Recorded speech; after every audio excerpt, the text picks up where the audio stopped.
지난 금요일 날 남북의 두 정상이 손을 꼭 잡고 남북의 경계선을 넘는 것을 우리가 목도했습니다.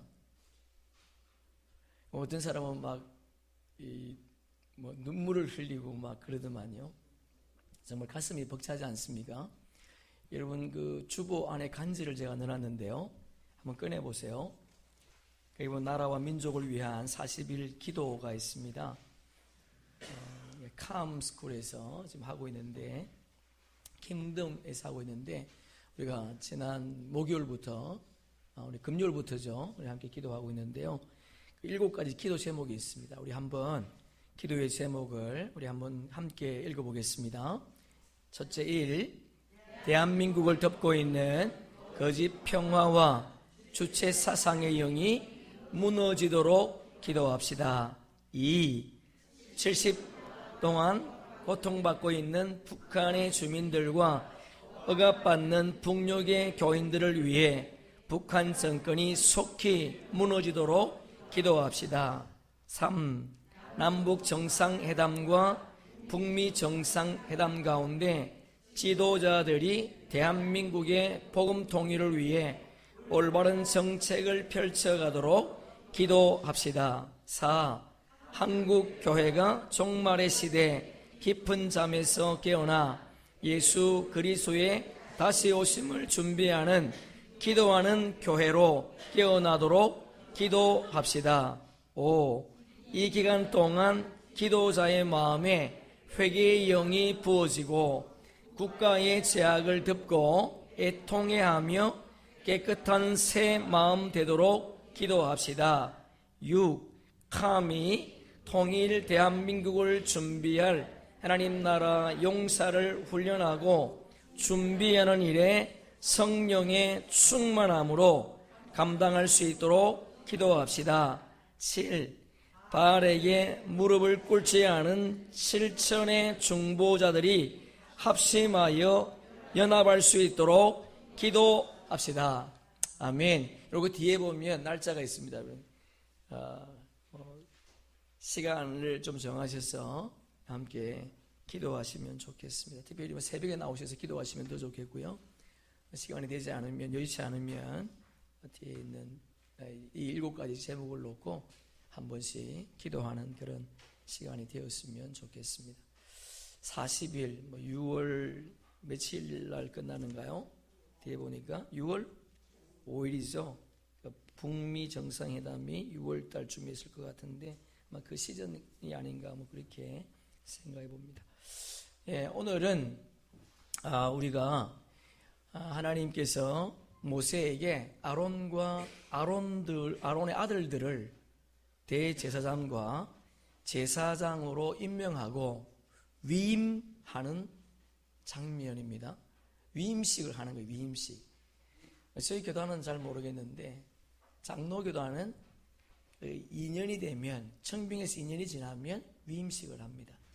하여튼 오늘 본문 속에 보니까 하나님께서 모세에게 아론과 아론의 아들들을 임명하고 위임하라 그렇게 말씀을 하셨어요. 위임이라고 하는 것은 하나님께서 사람을 세우고 그 사람에게 자신의 권위 일부분을 넘겨주겠다는 겁니다. 다시요.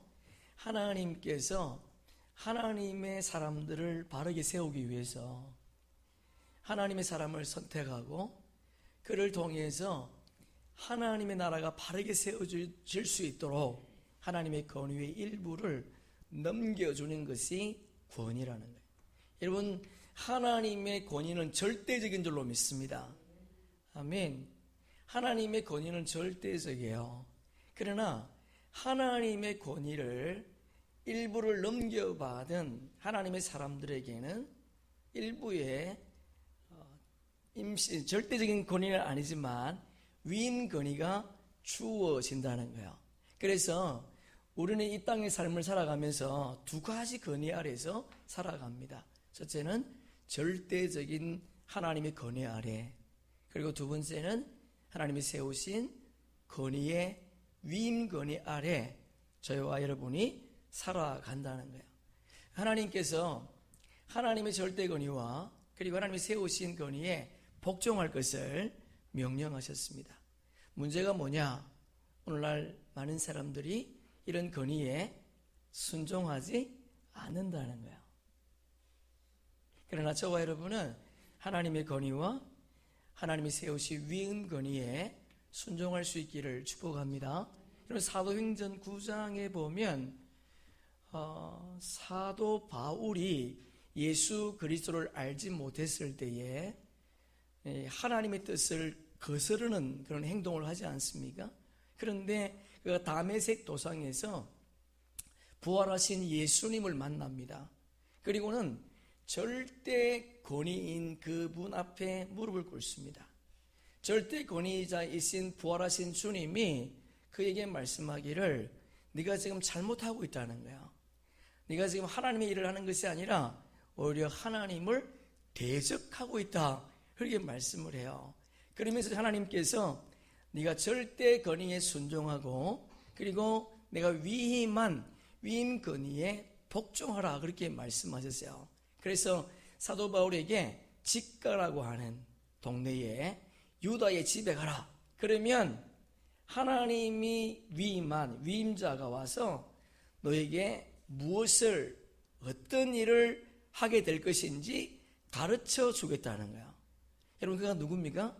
아나니아죠. 여러분, 아나니아가 사울에게 와서 한 말이 뭐예요? 내가 이제는 이방인과 그리고 임금들과 이스라엘 백성에게 복음을 전하게 될 것이라는 거예요. 여러분, 사도 바울에게는 이 말이 이해가 되지 않습니다. 사도 바울은 철저하게 유대주의자였습니다. 사도 바울은 철저하게 바리새인이었습니다.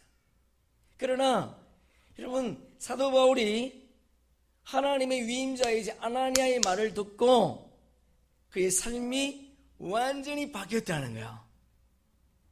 이방인에게 복음을 전했다는 겁니다. 뭘 의미할까요? 하나님의 절대 권위와 그리고 위임된 권위에 순종했다는 거예요. 여러분, 어떤 사람들은 하나님이 세우신 위임의 권위, 하나님만의 하나님의 어떤 하나님의 말씀에는 복종하는데 사람이 세운 권위에 복종하지 않는 사람이 있습니다. 그런 사람을 성경에서는 뭐라고 말하는가?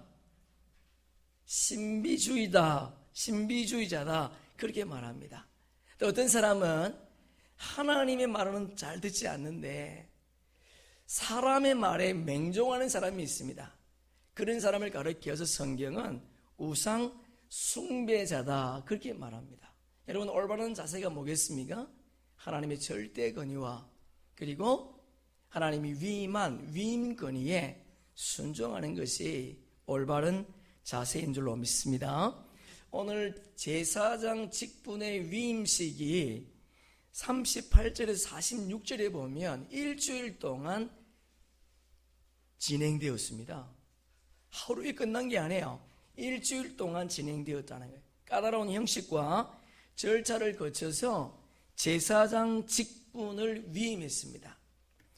여러분, 형식은 내용을 담는 그릇이에요. 할렐루야. 네, 형식은요, 내용을 담는 그릇이에요. 여러분, 제사장 직분이 이런 많은 형식을 담고 있다는 것은 그 안에 뭐가 있다는 거예요? 형식 속에 내용이 있다는 겁니다. 그 내용이 무엇인지 우리 한번 살펴보려고 해요. 그런데 하나님께서 제사장 직분을 위임하기 전에 1절에서 3절에 보시면 무엇을 준비하라고 말합니다. 그것이 뭔가 보니까 1절 끝에 보면요, 수소 1마리, 그리고 흠없는 수양 2마리, 그리고 고운 밀가루로 만든 무교병, 그리고 기름 섞은 무교과자, 그리고 기름을 바른 무교전병. 이게 사실 지금 굉장히 복잡한 내용인데 이 내용이 레위기 8장에 기록이 되어 있습니다. 하여튼 우리가 다음에 한번 레위기를 한번 공부하기로 하고요. 그것을 강주리에 담고 소제를 드리는 거거든요. 여러분, 소제는 일반 제사지만은 또 독단적으로 드리지 않습니다. 한목제와 또 어떨 때는 번제와 함께 섞어서 소제를 드려요.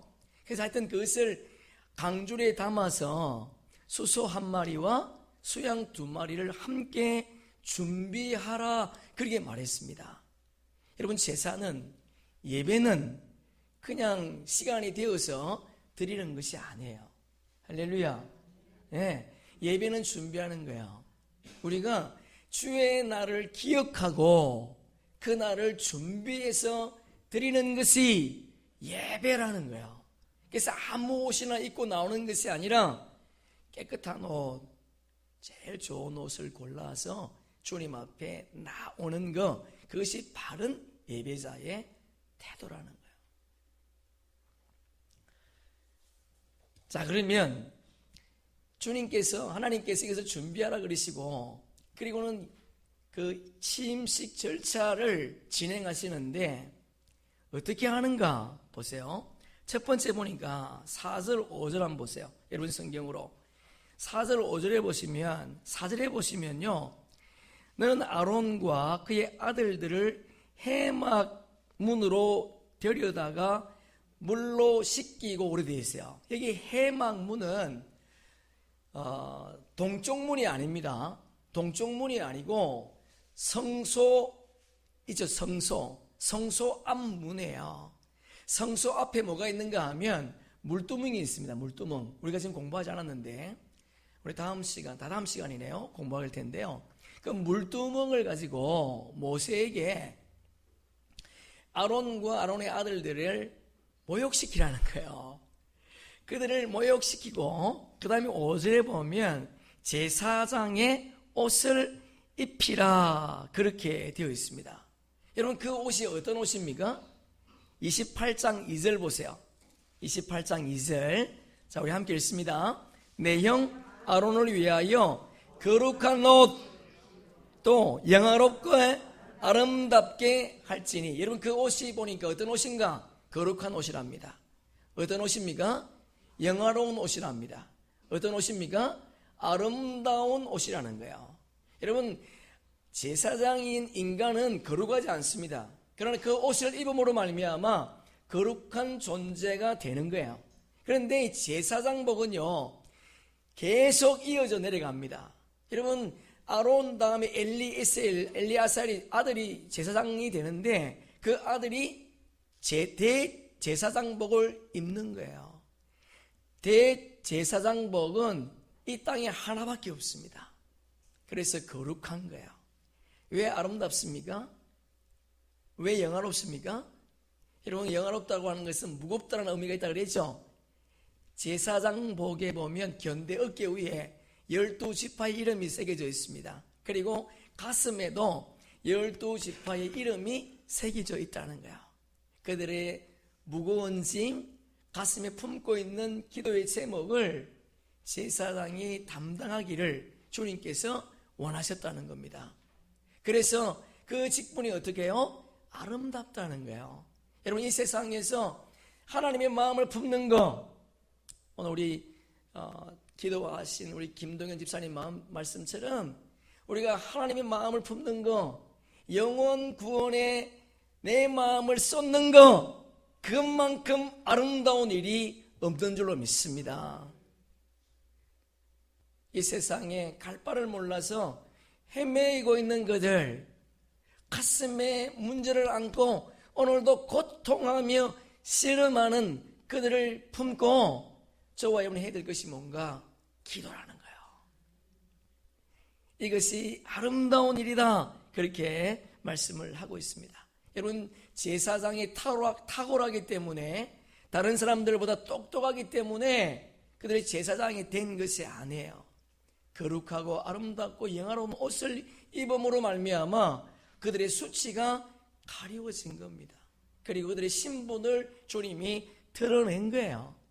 여러분, 하나님께서 모세에게 아론과 아론들의 몸을 씻고 옷을 입히랍니다. 왜 씻깁니까? 죄를 깨끗이 씻기는 거예요. 그리고 거룩한 옷을 입고 그들은 특별하지 않지만 특별한 존재가 되는 겁니다. 우리는 이 땅에서 하나님을 믿음으로 말미암아 구별된 존재인 줄로 믿습니다.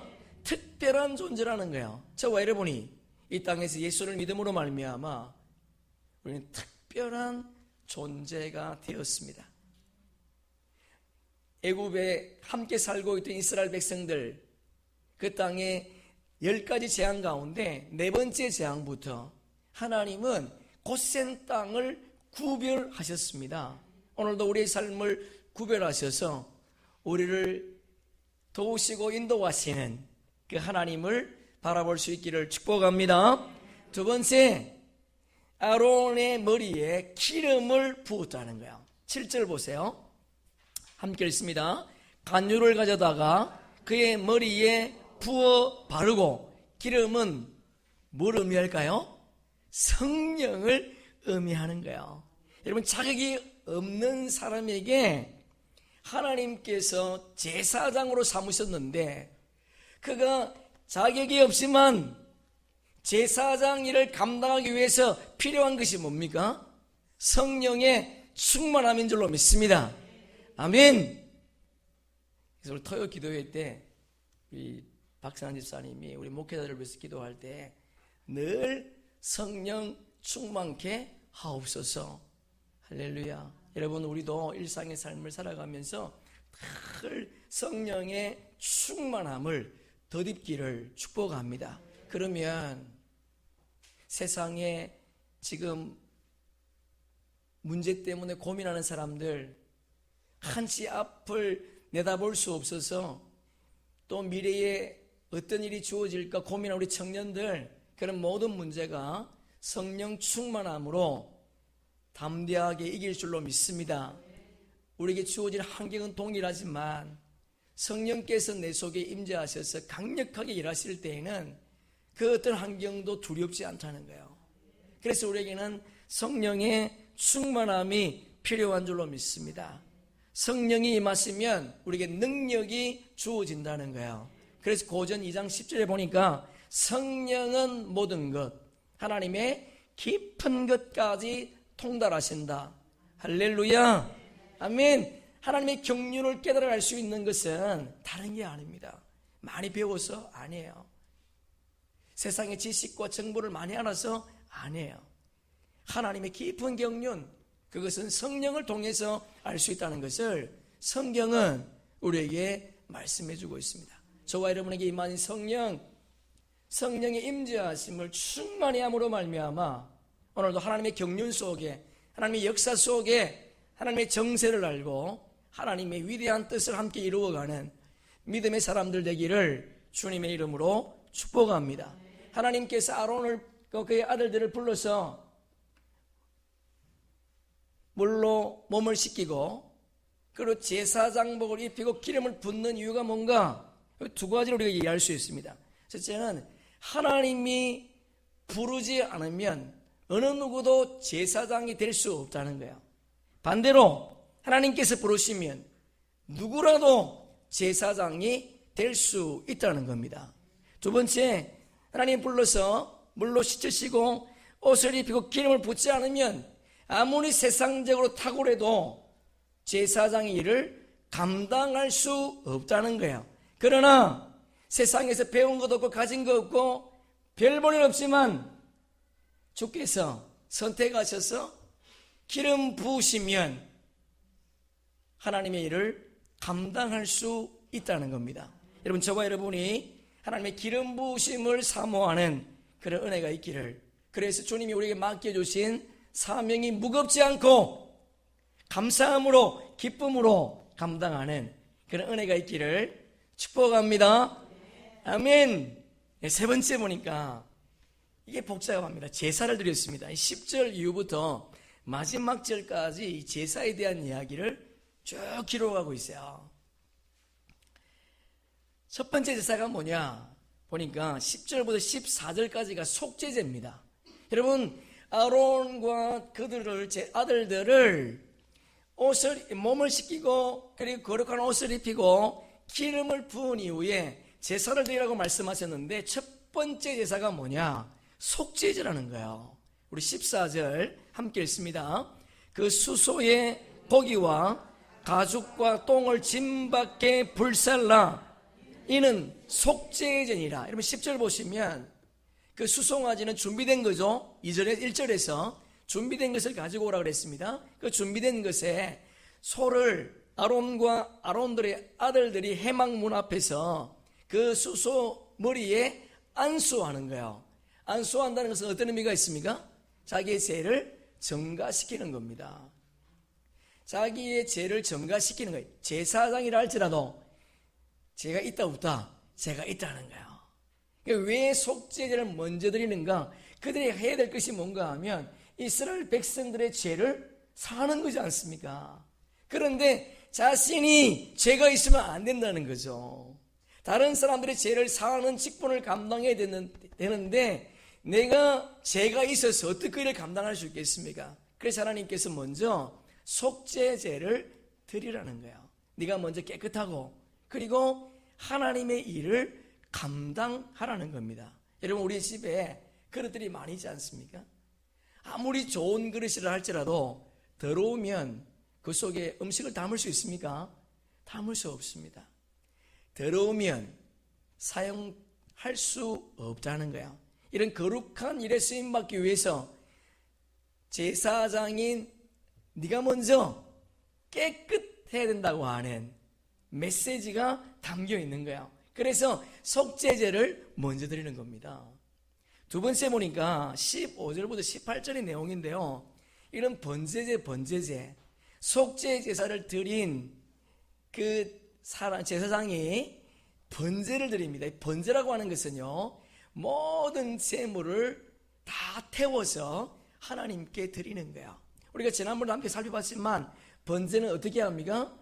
가죽을 벗기고 각을 떠서 그 재물을 번제단 위에 올려놓고 태움으로 말미암아 하나님이 그 향기를 받는 거예요. 모든 재물을 태우는 겁니다. 그래서 번제의 다른 이름이 화제입니다. 화제. 본문 18절 함께 읽습니다. 그 수양 전부를 제단 위에 불사르라. 이는 여호와께 드리는 번제요 이는 향기로운 냄새니 여호와께 드리는 화제니라. 여러분 하나님께서 냄새를 좋아하신다 그런 말이 아닙니다. 번제는요, 잘 들어보세요. 속죄제는 의무제입니다. 의무제. 그러나 번제는 자원제예요. 내가 죄 용서받고 하나님께 감사해서 내 삶을 주님께 드리겠습니다. 헌신의 제사입니다. 마침 내 대신 짐승이 죽은 것처럼 나도 내 온몸을 주님께 불태워 드리겠다고 하는 헌신의 표시가 뭐냐? 번제라는 거예요. 여러분 우리가 김동영 선생님 오늘 기도한 것처럼 예수를 처음 만날 때 다 그런 고백들을 했죠. 내가 이제 오직 주님만 위해 살겠습니다. 여러분 그분 만날 때 그런 감동이 없는 사람이 누가 있겠어요? 그 위대하신 그분을 만난 인생이 늘 고백해야 될 것이 있다면 그 고백 아니겠습니까? 하나님, 주님 한 분만으로 충분합니다. 이 고백이 우리의 영원한 고백이 되기를 주의 이름으로 축복합니다. 그래서 번제를 드리는 거예요. 하나님, 재물이 모든 것을 태워 아름다운 향기가 되었던 것처럼 내 삶의 전부가 주님께 아름다운 향기가 되겠습니다. 그런 고백이 번제라는 거예요. 세 번째 보니까 19절부터 28절까지 내용인데 화목제입니다. 여러분 화목제도 번제와 똑같이 자원제사예요. 자원제사. 자원제사라고 하는 것은 드려도 되고 드리지 않아도 됩니다. 그러니까 자원제사는 너무 감사해서 너무 기뻐서 너무 감사해서 드리는 것이 자원제사예요. 화목제도 자원제입니다. 이 화목제는 어떤 의미가 있는가 하면 내가 죄 용서받고 주님께 헌신함으로 말미암아 하나님과 뭐가 되었다? 화목한 관계가 되었다는 거예요.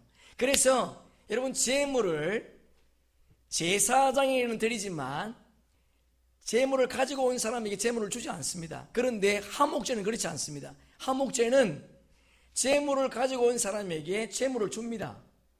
뭐 하라고? 함께 나누어 먹으라고.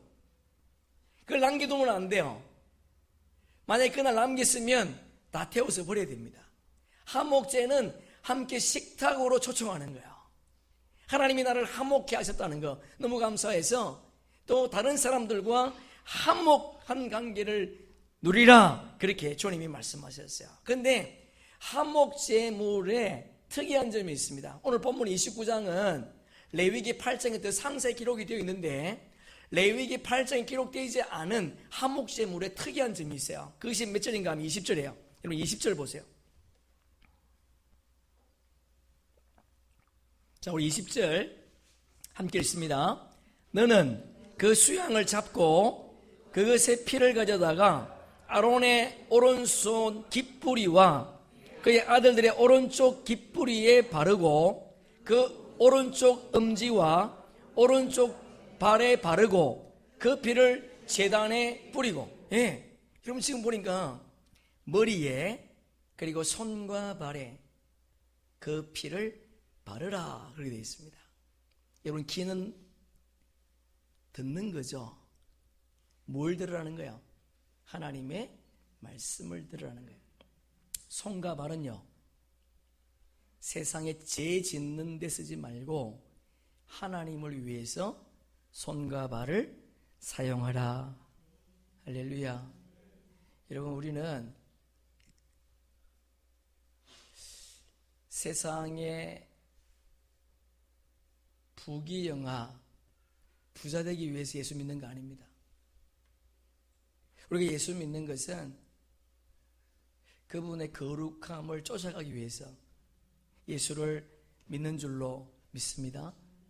여러분, 구약의 제사장들이 제사를 드리지 않으면 제사장의 직분이 필요 없는 것처럼 우리가 이 땅에서 거룩한 삶을 살지 않으면 제사장의 하나님의 백성의 삶이 아니라는 거지요. 하나님은 우리를 제사장 삼으셨는데 제사장은 두 가지 의미가 있습니다. 첫째는요, 다리를 놓는 사람이에요. 할렐루야. 예, 죄인을 하나님께로 데리고 오는 사람입니다. 두 번째는요, 제사장은 세습입니다. 세습. 내가 예수 믿었다면 내 자녀가 예수 믿어야 돼요. 내가 하나님의 자녀가 되었는데 내 자녀가 예수를 안 믿는다, 있을 수 없다는 거예요. 그래서 세습입니다. 우리는 잘 먹고 잘 살기 위해서 예수를 믿는 것이 아니라 다리 놓는 사람, 그리고 나의 삶을 통해 내 자녀를 하나님의 자녀가 되게 하는데 첫 번째 목적이 있습니다. 여러분, 이것을 꼭 기억하시고 우리가 이 땅에서 제사장적인 삶을 살아내는 그런 은혜가 있기를 주님의 이름으로 축복합니다. 우리의 귀에 그리스도의 피가 발라져 있습니다. 우리는 세상의 소리가 아니라 하나님의 음성에 귀를 기울여야 될 줄로 믿습니다. 스크린 한번 볼까요? 줄리 조라는 사람인데요, 여러분 아는 분이 많이 있더라고요. 다니엘 기도회 작년인가 다니엘 기도회 나오신 분인데, 이분은 7살에 부모로부터 버림을 받았습니다. 그리고 27살에 두 자녀의 워킹맘이죠. 싱글맘이 됐습니다. 그리고 30 후반에 한 40세에 미국으로 이민 갔습니다. 그리고 몇 살인지는 모르겠는데 MBA를 공부했는데 3년 코스인데요, 1년 반 만에 끝냈답니다. 그가 영어를 잘해서가 아닙니다. 그리고 45세에 처음으로 직장생활을 했대요. 그것도 말단 격리 직원으로 입사를 했답니다. 그런데 불과 1년여 만에 600여 명을 거느리는 회사의 CEO가 되었어요. 하나님께서 그에게 찾아오셔서 너 그거 그만두라 그랬답니다. 근데 그가 그 좋은 직장, 높은 연봉 다 포기하고 하나님이 말씀하실 때에 내려놨답니다. 뭘 어떻게 할지 몰랐대요. 근데 하나님께서 지금은 세계 곳곳에 열방에 다니며 청소년들을 깨우고 있답니다. 여러분, 이분이 예수를 잘 믿은 사람이 아닙니다. 이 사람이 똑똑한 사람도 아닙니다. 그런데 하나님께서 그를 찾아오셨어요. 하나님께서 매일 아침에 출근할 때마다 아이디어를 줬다는 거예요. 맨 수십 년 동안 하지 못한 일을 이 여인이 6개월만 했답니다. 두 아이를 학원 한 번 안 보냈답니다. 딸은요, 의대를 졸업했고 아들은 하버드대에 들어갈 수 있는 실력이 있음에도 불구하고 다른 데 갔다 그래요. 제가 여러분이 말씀드리기 뭘 말씀드리고 싶은가 하면, 여러분 자녀를 학원에 보내지 말라 그런 말이 아니에요. 우선순위를 바로 하라는 거예요. 여러분 자녀를 주님의 음성을 들을 수 있는 자녀로, 하나님의 자녀로 양육하면 하나님께서 해결하실 줄로 믿습니다. 45세 말단 치고리였던 그 여인, 싱글맘이요, 배운 것도 없고 가진 것도 없었던 그 여인이 600명이 넘는 그 회사의 CEO가 된 것은 하나님의 음성을 들었다는 거예요. 그러면 지금도 늦지 않답니다. 제가 이걸 들으면서 기억나는 분들이 있었어요, 우리 교회에. 여러분, 늦지 않습니다. 하나님의 음성을 들으면 우리의 구차한 삶은 끝날 수 있습니다. 어떻게 살까? 아직도 예수 앞에 돌아오지 못한 영혼들, 아직도 예수에 사로잡혀서 살아가지 못하는 사람들, 세상과 하나님을 저울질하면서 이쪽 한날은 교회에, 한날은 세상에 예수 믿는 것 같지만 믿지 않는 사람들, 그런 사람들 오늘 도전합니다, 여러분. 그분은 오늘도 말씀하십니다. 세미한 음성으로 찾아오셔서 딸아, 내가 너를 사랑한다. 그 말에 녹아버렸던 그 여인, 일평생 주의 음성에 귀를 기울이며 살았던 그의 삶을 주님은 외면하지 않았습니다. 내 자녀 어떻게 양육할 것인가? 중요한 것은 주님을 만나야 됩니다.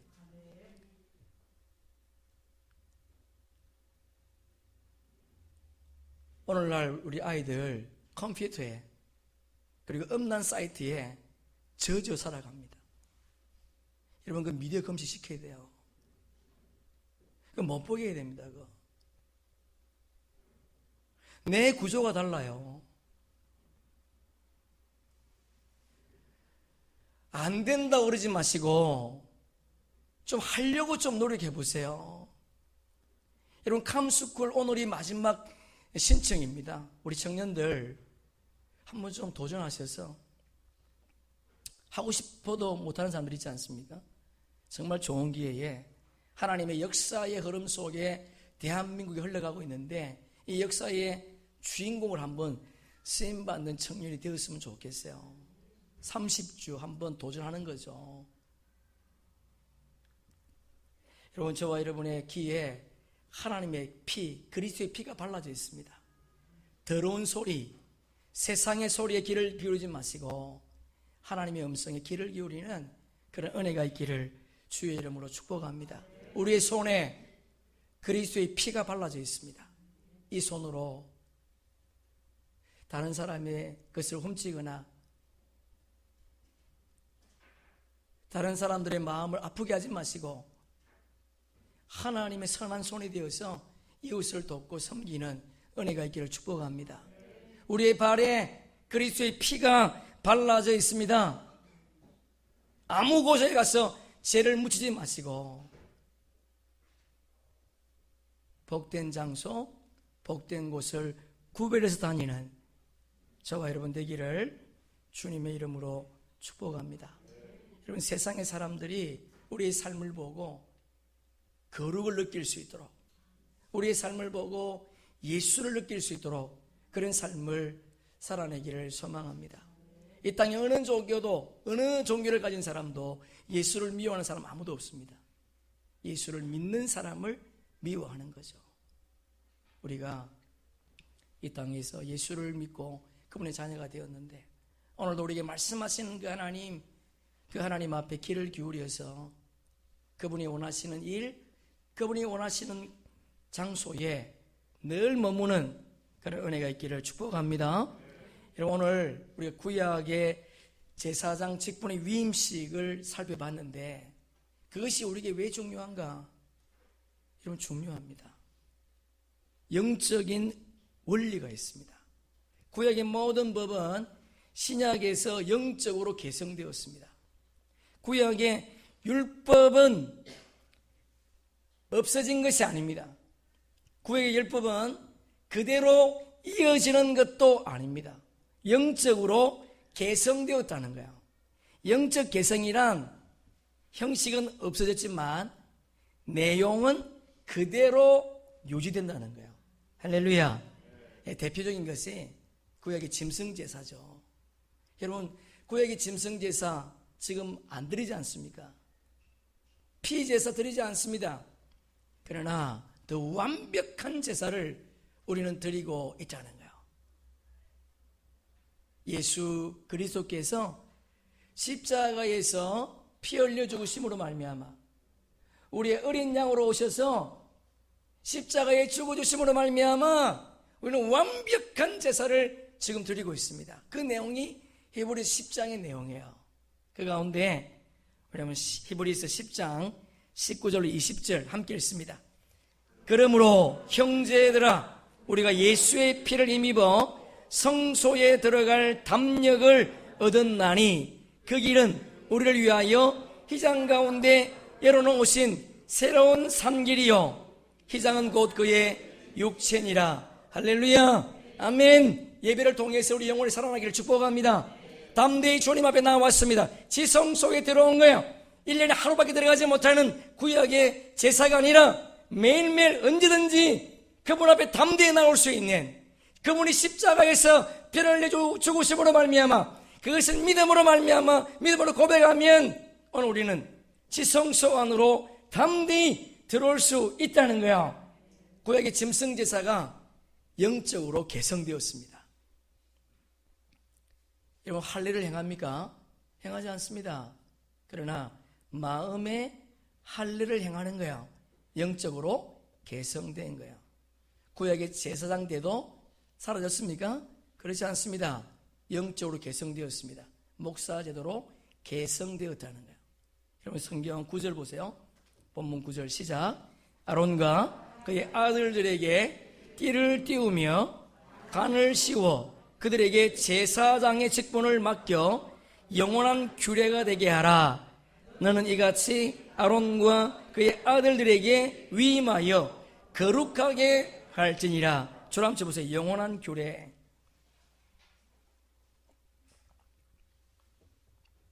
영원히 지키라, 그런 말이죠. 제도는 없어졌는데 영적으로 개성된 거예요. 영적으로.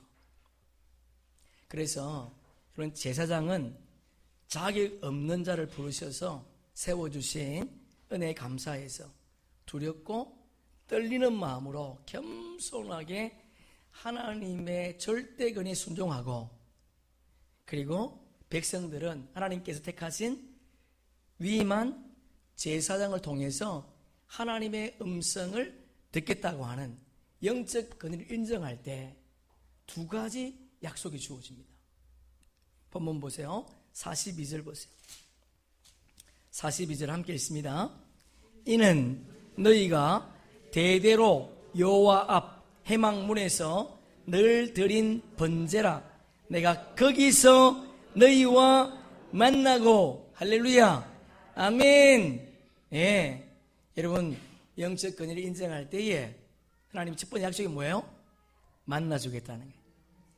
뭐 한다고요? 말하리라. 그분께서 말씀하신대요. 두 번째, 45절 46절 함께 읽습니다. 내가 이스라엘 자손 중에 거하여 그들의 하나님이 되리니 그들은 내가 그들의 하나님 여호와로서 그들 중에 거하고 그들을 애굽 땅에서 인도하여 낸 줄을 알리라. 나는 그들의 하나님 여호와니라. 할렐루야. 아멘. 그분이 나의 하나님이 되겠다는 거예요. 내 하나님, 내 하나님. 그런데 중요한 것은 하나님을 엘로힘으로 표현하지 않았습니다. 뭐라고요? 여호와. 보세요. 42절에 보니까 여호와. 46절 보니까 여호와. 그렇게 되어 있죠. 여러분, 여호와 하나님이 어떤 분인가요? 여러분, 성경으로 시편 81편 10절 찾습니다. 시편 81편 10절.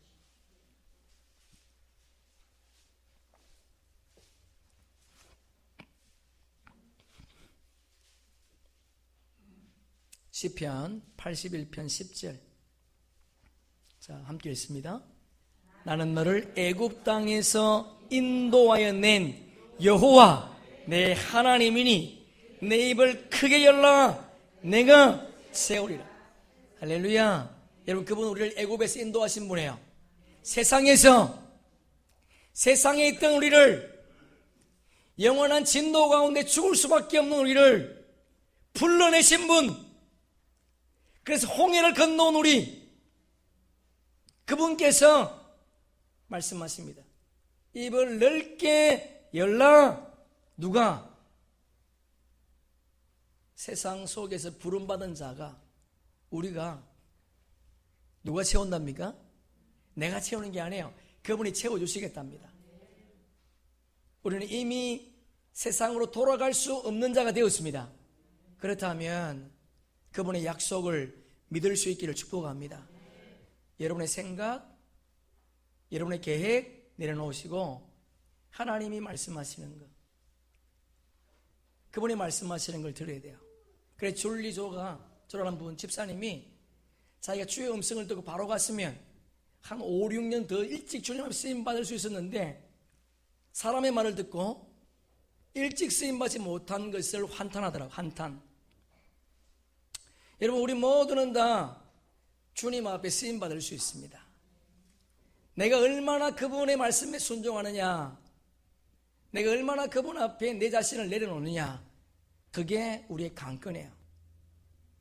말씀을 정리하겠습니다. 하나님은 절대 권위자십니다. 할렐루야. 그러나 하나님은 하나님의 절대 권위로 이 세상을 다스리지 않습니다. 누구를 통해서? 하나님이 세우신 위임자를 통해서 오늘도 주님은 말씀하십니다. 이것을 인정하고 우리가 그분 앞에 순종함으로 말미암아 오늘 강단해 주신 말씀을 하나님이 나에게 주신 말씀으로 인정하고 그 말씀으로 내 삶을 주님께 드리면 주님이 오늘도 말씀하시고, 두 번째, 그분이 나의 하나님이 되는 거예요. 여러분, 꿈꾸십니까? 기대하십니까? 그분이 정말 나에게 말씀하시고 내가 그분의 자녀가 되는 것을 꿈꾼다면 오늘 주님이 원하시는 말씀, 오늘 주신 말씀을 마음에 새기는 그런 은혜가 있기를 축복합니다. 제가 스크린을 준비했는데요, 여러분, 제사에는 5제사가 있습니다. 여러분, 성경 한번 찾아보세요. 속죄제 14절 보세요. 속죄제 줄 한번 쳐볼까요? 속죄제. 그리고 18절 번제, 그리고 28절 하목제, 그리고 41절 소제. 근데 속건제가 있는데 여기에 없습니다. 오늘 본문에는 레위기 8장에 있는데요, 5제사가 있습니다. 이 5제사는 두 가지로 분류됩니다. 제사에는요, 스크린 보세요. 이제 의무제사가 있고 자원제가 있습니다. 무엇이 의무제사인가? 속건제, 속죄제가 의무제사예요. 속이라고 하는 것은 내 죄를 사한다는 겁니다. 속죄제는 하나님께 지은 죄를 사함받는 거예요. 두 번째, 속건제는요, 사람과의 관계에서 지은 죄를 사함받기 위해 드리는 것이 속건제입니다. 여기에는 신분에 따라서 드리는 제물이 또 달라요. 그걸 제가 말씀을 오늘 하지 않겠습니다. 그리고 번제, 하목제, 소제는 자원제입니다. 드려도 되고 드리지 않아도 됩니다. 5가지 제사가 기록이 되어 있습니다. 그리고 이어서 제사의 형식, 방법이 있습니다. 목적에 따라 5가지로 분류하고 제사의 4가지 방법이 있는데 18절 보시면 화제가 있습니다. 화제가 뭐냐 하면 모든 제물을 태워드리는 거예요. 그걸 화제라 그럽니다. 그리고 24절에 보시면 요제가 있습니다. 요제는 제물의 일부를 앞뒤로 흔드는 거예요. 그리고 거제가 있습니다. 28절이죠. 거기 보면 제물의 일부를 위아래로 흔들어서 드리는 거예요. 그리고 40절에 보면 전제가 있습니다. 여러분, 사도 바울이 나는 전제와 같이 부어지고 그렇게 말하지 않습니까? 그거와 똑같은 거예요. 전제가 뭐냐? 포도주, 술, 기름, 피 이런 것을 붓는 제사가 전제입니다. 여러분, 목적에 따라서 5가지 제사가 있고 방법에 따라 4가지 방법이 있습니다. 뭘 의미할까요? 이런 게 중요한 것이 아니고 주님이 우리에게 하고 싶은 말이 있다는 거예요. 뭐가 중요한가? 제사는, 예배는 내 마음대로 드리면 안 된다는 겁니다. 할렐루야. 주님께서 원하시는 방법대로 드리라는 거예요. 여러분, 우리는 예배에 대해서 참 많이 공부하지 않았습니다.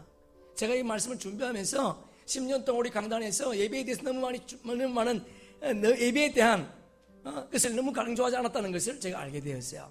여러분, 예배 다시 한번 강조합니다. 예배는 내가 죽는 거예요. 내가 죽고 예수로 사는 겁니다. 예배할 때 아무렇게나 오면 안 됩니다, 여러분. 예배할 때 집에서 입는 옷 아무렇게나 입고 오는 거 아니에요, 여러분. 가능하면 깨끗한 옷, 가능하면 깨끗하게 와서 예배하는 거 중요합니다. 예배는 보는 것이 아니고 드리는 거예요. 저와 여러분이 바른 예배자가 되기를 축복합니다. 그래서 주님은 요한복음 4장에 보니까 내가 예배하는 자를 찾겠다는 거예요. 밤늦도록 TV 보다가 주일날 예배하는 거 주님 원치 않습니다. 주일날 기억하며 예배하기를 주님이 원하고 있습니다. 토요일날 미디어 금식하시고 아이들도 주의 말씀 앞에 무릎 꿇게 하시고, 그래서 예배를 바르게 드릴 수 있도록, 여러분, 예배를 통해 주님 만나면 그 인생 바뀝니다. 왜 안 바뀝니까? 교회는 나오지만 주님 만난 경험이 없거든요.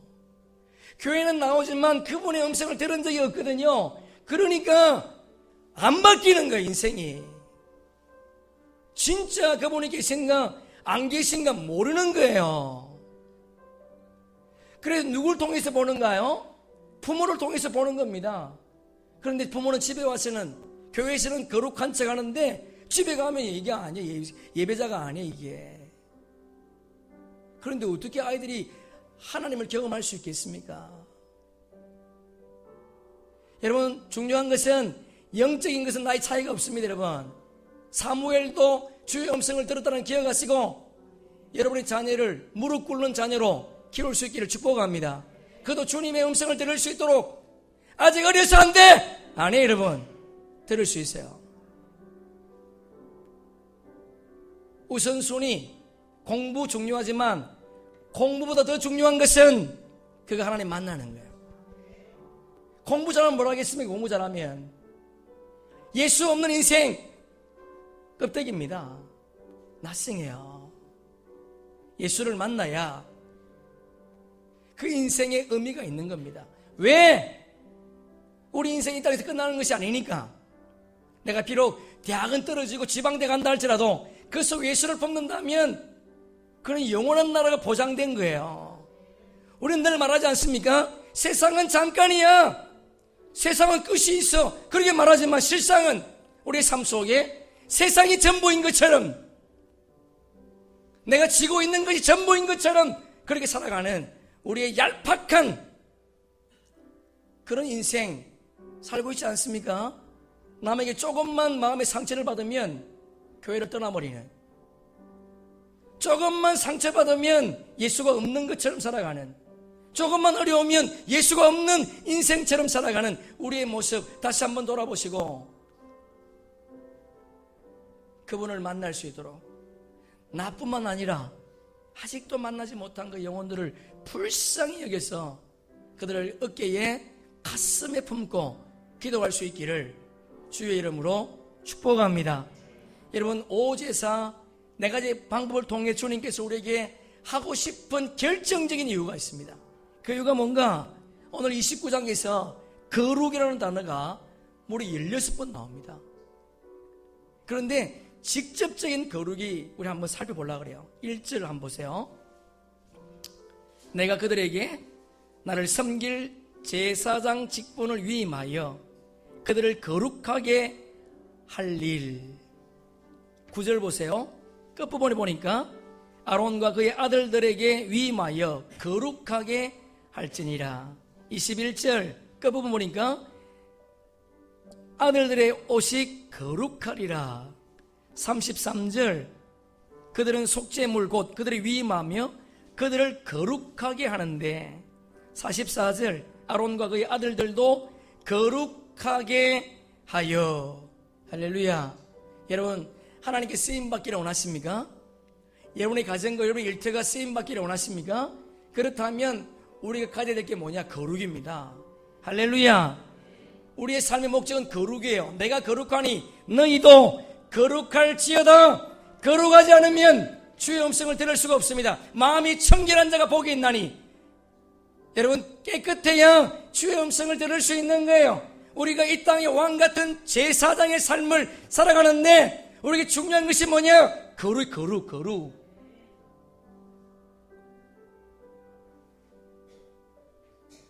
주께서 이 거룩을 어디에서 행하는 거예요? 어디에서? 분리된 곳 아닙니다, 여러분. 산이 아니에요. 수도원이 아닙니다. 우리 삶의 현장 속에서 주님은 거룩하기를 원하고 있다는 거예요. 세상을 도피하는 거룩이 아니라 세상 속에 뛰어들어가서 거룩한 삶을 열심히 살 것을 주님이 오늘도 우리에게 말씀하고 있습니다. 내 삶의 자리에서, 내가 머무는 가정과 일터에서, 내 자녀들이 보고 있는 그 가정 속에서 거룩한 삶을 살기를 주님은 오늘도 우리에게 요구하고 있습니다. 거룩이 없음에도 불구하고 주어지는 복은 복이 아니라 저주라는 거예요. 저주. 그래 자녀들에게 재물을 남기려고 하지 않습니까? 여러분, 그건 저주입니다. 여러분, 주님의 거룩을 전하고 거룩한 삶을 남기는 것이 우리가 해야 될 목인 줄로 믿습니다. 거룩이 축복입니다. 거룩이 능력입니다. 저와 여러분의 삶 가운데 잃어버렸던 하나님의 거룩을 회복해서 주님이 원하시는 제사장적인 삶을 살아내는 그런 은혜가 있기를 주님의 이름으로 축복합니다. 우리도 늦지 않았습니다. 그분이 오늘도 말씀하십니다. 귀를 기울이면 그분이 오늘도 말씀하세요. 내가 버릴 거, 네가 잘못하고 있는 거 주님 말씀하십니다. 그걸 붙잡고 우리도 한번 쓰임 받읍시다. 쓰임 받는 첫 번째 목적이, 이유가 뭐냐? 거룩이라는 거 다시 한번 기억하시면서 더럽고 잘못된 부분들을 다 버리고 깨끗함으로 주님 앞에 쓰임 받다가 그분 만나기를 축복합니다. 아멘. 우리 성경 안에 찾습니다. 디모데후서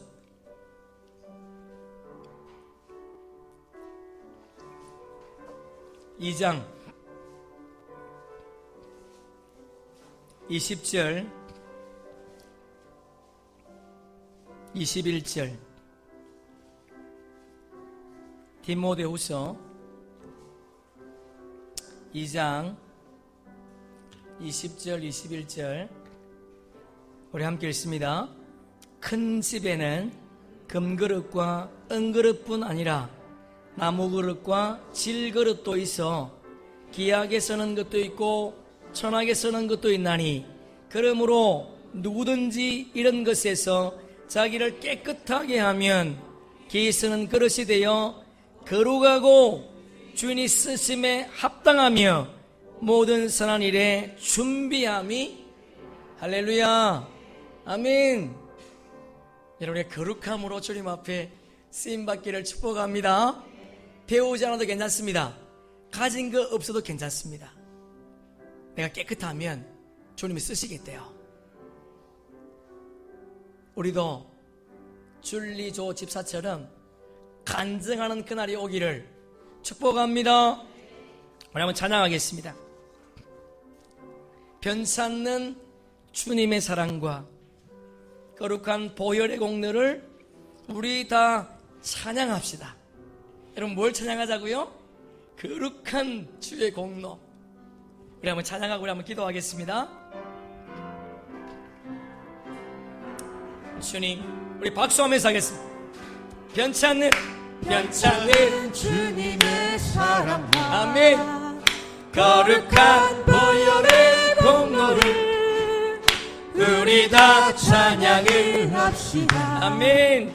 주님을 만나볼 때까지 예수는 우리를 깨끗게 하시는 주시니 그의 피 우리를 눈보다 더 이게 하셨네. 변찮는 주님의 사랑과 변찮는 주님의 사랑과 주님 거룩한 보혈의 공로를 우리 다 찬양을 합시다.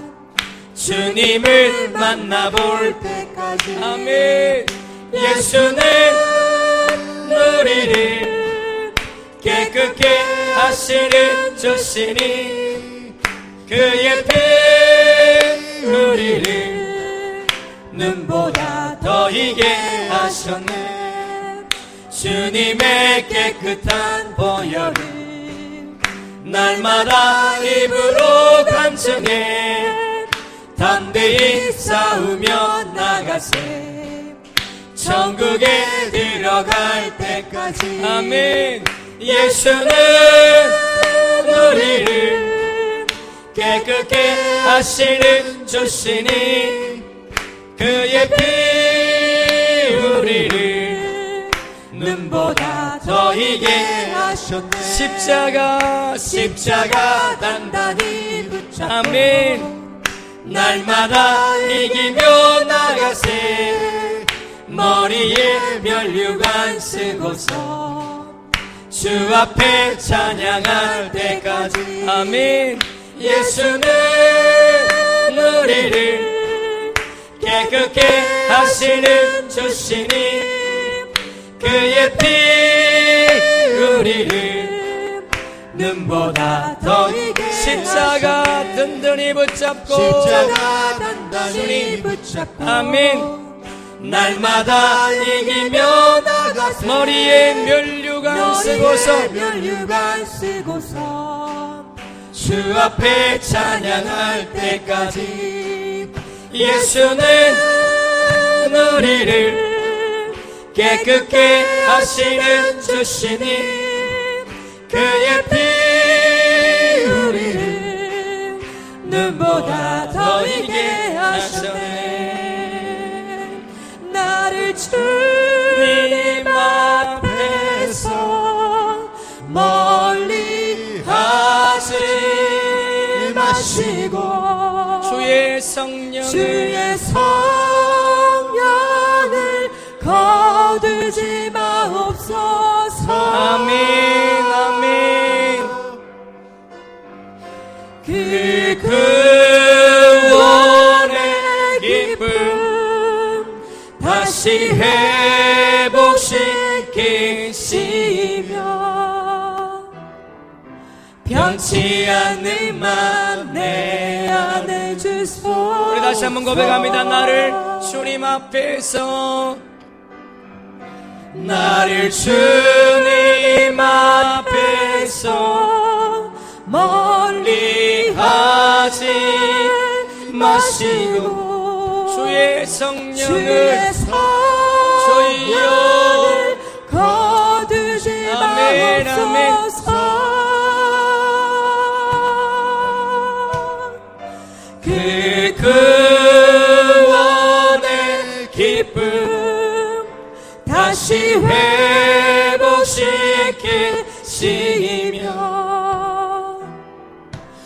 변치 않는 맘 내 안에 주소 정결한 마음 주시옵소서 정결한 마음 주시옵소서 주님 주님 정직한 영을 새롭게 하소서 정직한 영을 새롭게 하소서 다시 한번 고백합니다. 정결한 마음 주시옵소서 정결한 마음 주시옵소서 주님 정직한 영을 새롭게 하소서 정직한 영을 우리 한번 자리에서 일어서겠습니다. 새롭게 하소서 아멘 아멘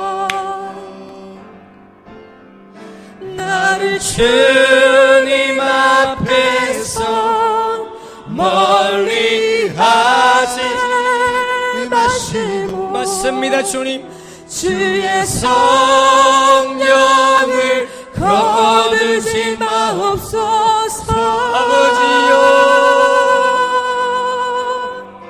그 구원의 기쁨 다시 회복시키시며 변치 않는 맘 내 안에 우리 주의 이름 세 번 부르고 통성으로 기도합니다. 주여 주여